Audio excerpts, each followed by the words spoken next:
Assalamualaikum warahmatullahi wabarakatuh.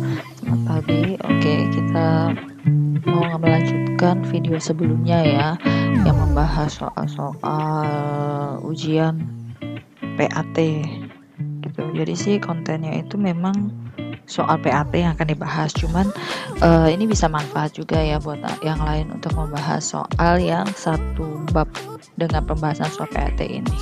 Oke. Nah, soal PAT kelas 11 ini masuk part 2. Nah, mau lihat babnya bab apa? Kita lihat ya. Oh, berarti ini masih bab geometri transformasi ya. Di sini mengenai refleksi. Bayangan titik P 3,5 direfleksikan terhadap sumbu X adalah, nah, untuk yang refleksi terhadap sumbu X ya, kalau kita gambarkan ya, misalnya ini sebenarnya gampang kalau langsung rumusin langsung dapat, tapi kalau diimajinasikan digambar ya kan, ini kan dia sumbu X, ini sumbu Y gitu kan. Misalnya dia ada titik di sini, nah direfleksikan terhadap sumbu X. Nah kalau ini dianggap sebagai cermin, pasti dia bayangannya di sini ya kan. Nah kalau kita lihat titik ini X-nya tidak berubah, tapi Y-nya yang berubah. Lihat dari yang atas jadi ke bawah, artinya dari positif jadi negatif. Maka ketika ada P 3,5 ya kan, P 3,5 itu kan sama aja X, Y ya kan. X, Y kemudian direfleksikan terhadap sumbu X, maka menghasilkan X, min Y gitu. Jadi kalau dia P itu adalah 3,5, maka dia akan berubah menjadi P 3, minus 5. Jadi jawabannya adalah C. Oke, semoga paham. Oke, kita lanjut soal berikutnya ya. Nah, nomor 7 ini dia rotasi 90 derajat. Nah, kalau rotasi 90 derajat, jadi kalau digambarin ya, gambarnya kayak gini nih. Nah, misalnya titiknya di sini nih. Misalnya, nah dia akan bergeser ke kiri 90, jadi membentuk siku-siku. Nah, ini kamu udah pakai ini ya, busur ya, set gitu, melengkung ya, lengkung gitu. Kayak gitu.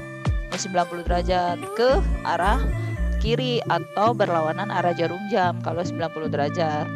Nah, dia berubah posisinya, berubah menjadi, kalau ini kan X ya, X, Y, dia berubahnya menjadi min Y, X. Maka ketika 2, min 3 ya kan, dia berubah menjadi apa, berarti dia 3,2 gitu. Jadi jawabannya adalah A. Oke, berikutnya nomor 8. Bayangan titik 9,3 dilatasi oleh 0,1/3 adalah gini. Kalau dilatasi dia titiknya 0, itu paling gampang karena dia tidak perlu menggeser-geser, dia hanya memperbesar atau memperkecil. Kalau sepertiga seperti ini berarti dia memperkecil, membagi.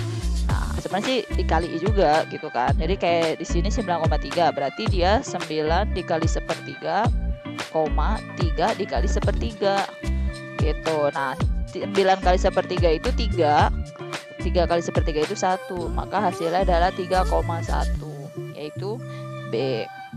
Oke, berikutnya lagi. Oke, nomor 9 ya. Di sini dia dua kali nih. Pertama, bayangan titik 4,8 direfleksi terhadap sumbu X. Nah, itu soal yang sebelumnya tuh ya.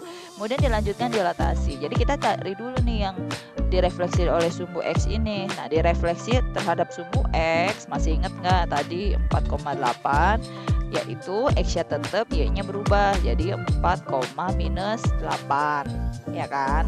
Setelah direfleksi sumbu X, kemudian dilatasi 0,5. Tadi ingat yang sebelumnya, berarti dia cukup dikali 4 dikali setengah, min 8 dikali setengah, maka hasilnya menjadi 2, minus 4.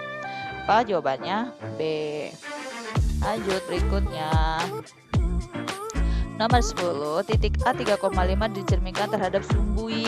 Nah, kalau ini sumbu Y, kalau tadi terhadap sumbu X kan X-nya tetap, Y-nya berubah. Nah, kalau terhadap sumbu Y, ini kan sumbu Y nih.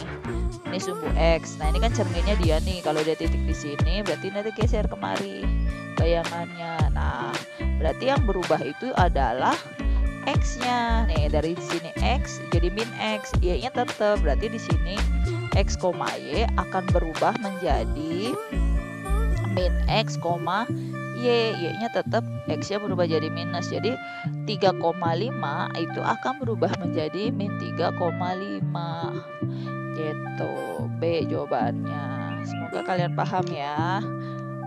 Nah, terima kasih kalian sudah menyimak dari nomor 6 sampai 10 tadi. Untuk soal berikutnya ada di part selanjutnya ya. Terima kasih kalian sudah menyimak. Kalau ada pertanyaan silakan cek ini. Kalau WhatsApp itu cuma buat murid saya aja sih. Oke. Terima kasih. Wassalamualaikum warahmatullahi wabarakatuh. Jangan lupa klik like, comment, and share.